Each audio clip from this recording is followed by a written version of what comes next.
से एक खबर आई, और खबर भी बहुत ही खतरनाक। खबर यह है कि चाइना ने F-35 को कॉपी कर लिया है, J-35 लगा दिया। ओ भाई, इतनी अकल तो लगा लो कि अगर आपने F-35 को कॉपी किया है, नाम तो चेंज कर लेते, J-35 कर दिया उसको, और दिया भी किसको है? पाकिस्तान को। मुझे आज तक ये समझ नहीं आया कि चाइना को विश्वास कैसे किया जाए। एक तरफ आपको दिखता है कि China has given ground to Modi ji, है ना, he has left the ground. तो ऊपर से दूसरी तरफ से हम देखते हैं कि भाई उन्होंने F-35 का कॉपी कर पाकिस्तान को दे दिया।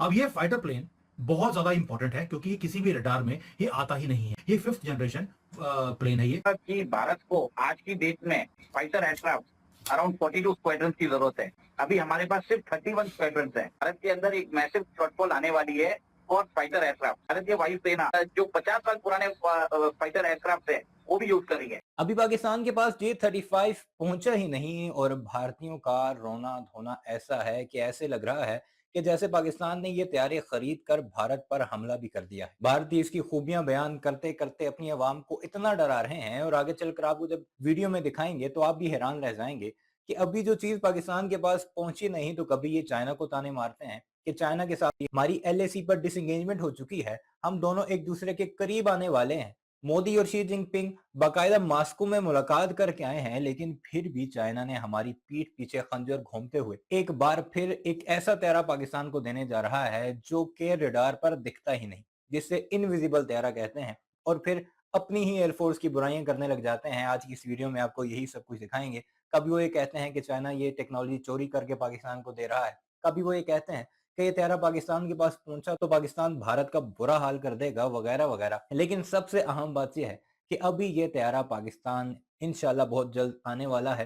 पाकिस्तान एयरफोर्स की तरफ से एक कंफर्मेशन भी हो चुकी है कि पाकिस्तान के फ्यूचर फ्लीट में ये बाकायदा इंडक्ट होगा, और चाइना ने इसका एक्सपोर्ट वर्जन बनाया ही पाकिस्तान के लिए है। क्या कुछ चल रहा है हमारे पड़ोसी मुल्क भारत के मीडिया में, बल्कि उनके दिफाई तजिए निगार क्या क्या बातें कर रहे हैं, इन दो अशखास की बातें सुनिएगा, आपको सारा कुछ वाज़ेह हो जाएगा।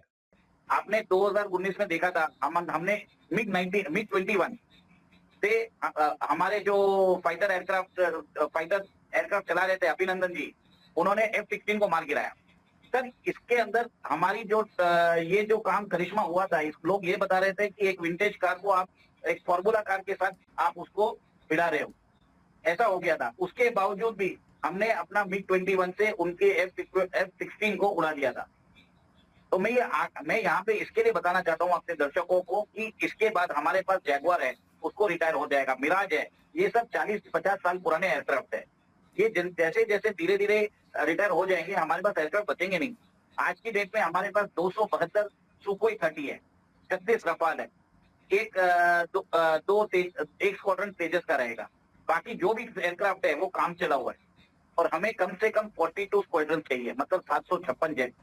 और अभी मेरी गिनती में आ रहा है कि ऑपरेशनल रेडी, जो मतलब एकदम ही मतलब दुश्मन को टैकल कर सकते हैं, तो जेट्स कम से कम उनकी तादाद मेरे हिसाब से 325 से ऊपर नहीं है। और बाकी भी जो 200 जेट है वो जल्दी से जल्दी रिटायर हो जाएंगे। तो कहीं ना कहीं जाके थोड़े साल में 5-7 साल में हमें कम से कम 400 जेट की जरूरत रहेगी। अब बात करते हैं कि इंडिया के पास ऑप्शन क्या है।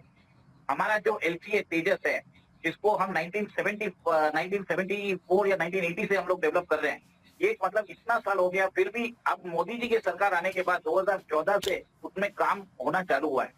हमारा खुद का इंडिजिनस इंजन है कावेरी इंजन। कावेरी इंजन पे भी काम अभी चालू हुआ है 2014 के बाद। इतने दिनों तक DRDO के अंदर लोग जो रिसर्च के लिए ग्रांट दिए जाते थे, वहां पे अकाउंटेबिलिटी नहीं, आज अकाउंटेबिलिटी आ गई है उधर। और अब देखिए हमने क्या किया, 2023 में, जून 2023 में प्राइम मिनिस्टर मोदी जी गए थे अमेरिका। उन्होंने GE के F404 इंजन का करार किया था तेजस LCA एयरक्राफ्ट के लिए। जो डिलीवरी हमको 2023 में आनी थी, वो आज 2024 भी खत्म हो गया। USA हमें अभी भी इंजन नहीं दे रहा है, एक इंजन दे रहा है, जबकि बात हुई थी कि 1 साल में 20 इंजन देगा। तो आप समझ जाइए कि USA नहीं चाहता कि भारत अपना खुद का इंडिजिनस LCA तेजस प्रोग्राम चालू रख सके। मना भी नहीं कर रहा है, दे भी नहीं रहा है। और अभी थोड़े दिन पहले जब हमने उनको बोला कि हम आपके ऊपर पेनाल्टी क्लॉज लगाएंगे, तब उन्होंने बोल दिया कि हमने ये सारे इंजन साउथ कोरिया को दे दिया है। साउथ कोरिया ने पोलैंड को कम से कम 50 जेट्स बेचे हैं। तो समझ जाइए कि USA के ऊपर रिलायबल नहीं कर सकते। ये यहाँ पे मैं मोदी सरकार की बहुत बड़ी भूल समझूंगा कि उन्हें लगा कि यूएसए के ऊपर भरोसा किया जा सकता है। मतलब प्रॉब्लम ये है कि हम ओवर जरूरत से ज्यादा रशिया के ऊपर भी रिलाई कर रहे थे इतने दिनों से। हमारा जो फाइटर एयरक्राफ्ट है, मिग सीरीज है, सुकोइज है, they are all Russian made. Russia का प्रॉब्लम क्या है, उधर से स्पेयर पार्ट्स नहीं आ रहे थे यूक्रेन युद्ध के बाद। तो एक तरह से प्रॉब्लम ऐसा आ गया था कि मोदी सरकार को समझ में नहीं आ रहा था करे क्या। और देखिए 2016 में भारत सरकार ने 36 रफाल जेट लेके आए। हमारे जो श्रीमान पप्पू जी हैं, उन्होंने सुप्रीम कोर्ट में जाके सारी संसार में जाके बोलने लग गए कि भारतीय सरकार ने इसमें घूस दिया है। फ्रांस के कितने सारे एडिटोरियल्स में रिपोर्ट आए थे। फिर बाद में क्लीन चिट उनको सुप्रीम कोर्ट से मिली। तो भारतीय सरकार एक बैकफुट पे आ गई थी क्योंकि वो नहीं चाहती थी कि अगर वो जेट का टेंडर किसी को दे तो और उसके ऊपर पप्पू जी, हमारे श्रीमान पप्पू जी कहीं भी जाके कुछ भी बोल देते हैं। इसके कारण हम लोग डिफेंस एयरक्राफ्ट प्रोक्योर नहीं कर पाए। तो देखिए 36 एयरक्राफ्ट जो रफाल के पास हमारे पास अभी है वो सिर्फ 2 स्क्वाड्रन के हैं और हमें आज के कम से कम 42 स्क्वाड्रन की जरूरत है। वीडियो आपने मुलाहिजा की, कमेंट सेक्शन में इस बारे में अपनी राय का इजहार जरूर कीजिएगा और हमारे इस चैनल को अगर अभी तक आपने सब्सक्राइब नहीं किया तो इसे जरूर सब्सक्राइब कीजिएगा और घंटी के बटन को भी जरूर प्रेस कीजिएगा।